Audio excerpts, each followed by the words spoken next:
This is Rudkowski of WeAreChange.org here in Mexico City, Mexico, and I am joined by Jose Rodriguez. Now, if you don't know Jose Rodriguez, he has been in the upper echelons of the financial and banking institutions here in Mexico, and he has found a lot of corruption. He has spoken out on this very rarely, a few times, but he has never gone officially on the record. Right now, you're going to hear a story about just the insane inner workings of one of the major big banks all around the world, and especially one here in Mexico. Now, Jose, tell us about the institutions that you were working for. Tell us about some of the things that you uncovered.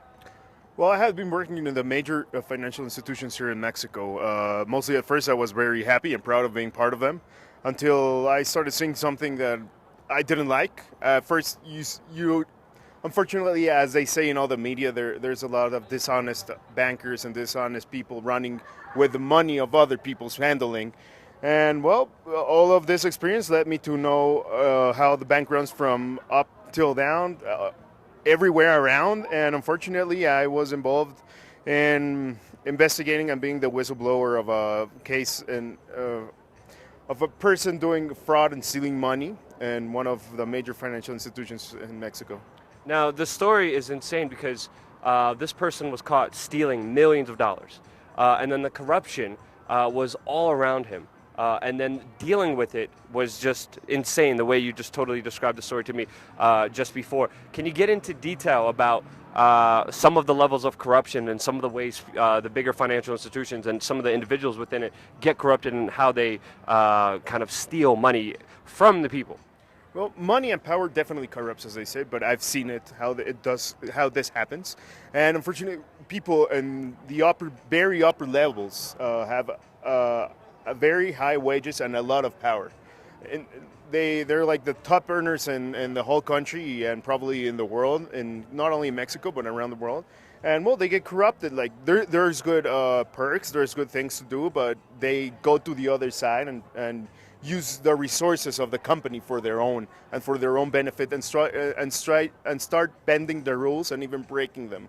Yeah. And unfortunately, around the person that I found, there were lots of people that didn't do their jobs well.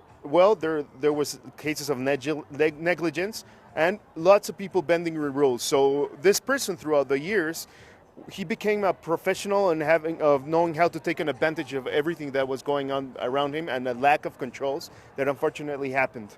Yeah. Now, this was someone who was above you in the bigger financial institutions.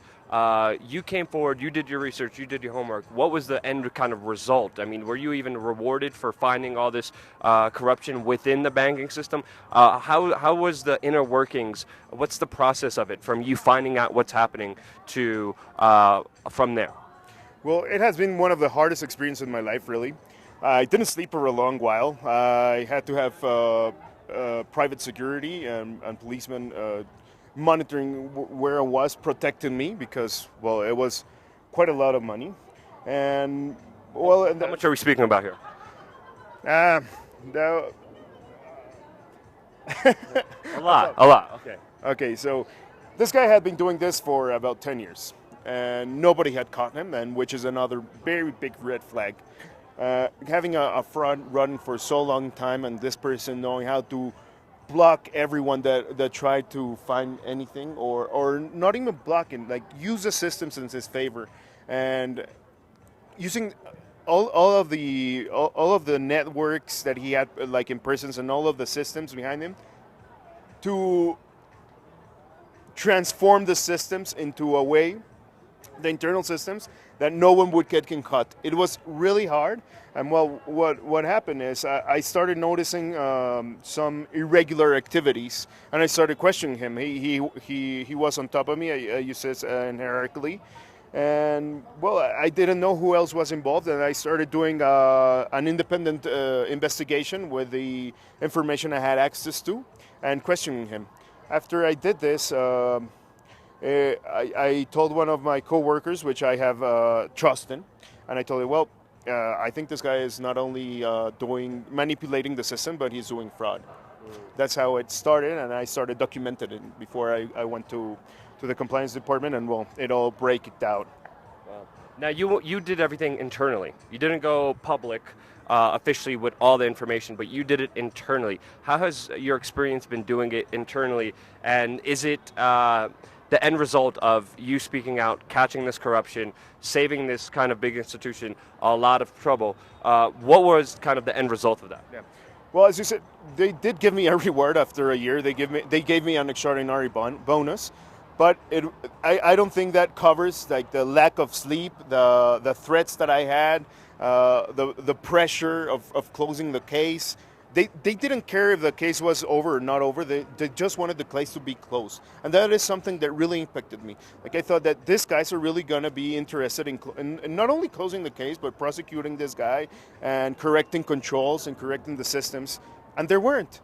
That is what most amazed me. Like, I didn't understand, like, you don't want this to be closed? Are you part of this? And afterwards, what I found is a case of corporate corruption. These people earn so much money and don't want problems, don't want trouble, that they will even try to buy you in to closing out the case before they get harmed.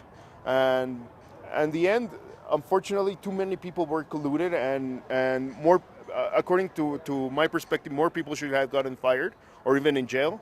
But they have a lot of power and they have a lot of money.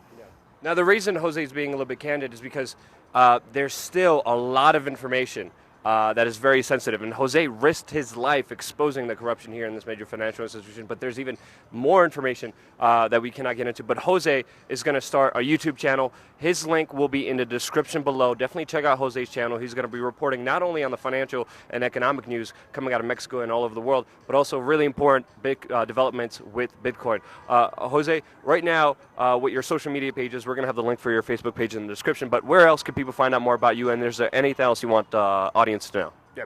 Well, I run a Bitcoin exchange called Unicent. I've been involved in Unicent for a while. I have an investment page called Altis.pw, and Unicent runs in Argentina, and unicent.com and unicent.com.mx in Mexico. And anyone wants to contact me, well, my email is Jose Rodriguez at Altis, ALTIS.pw. And again, check out his YouTube channels. The stories that Jose has been telling me down here in Mexico are insane. Really, just a really incredible human being. Check out his YouTube channel. Don't forget to subscribe to his channel. Thank you again so much for watching.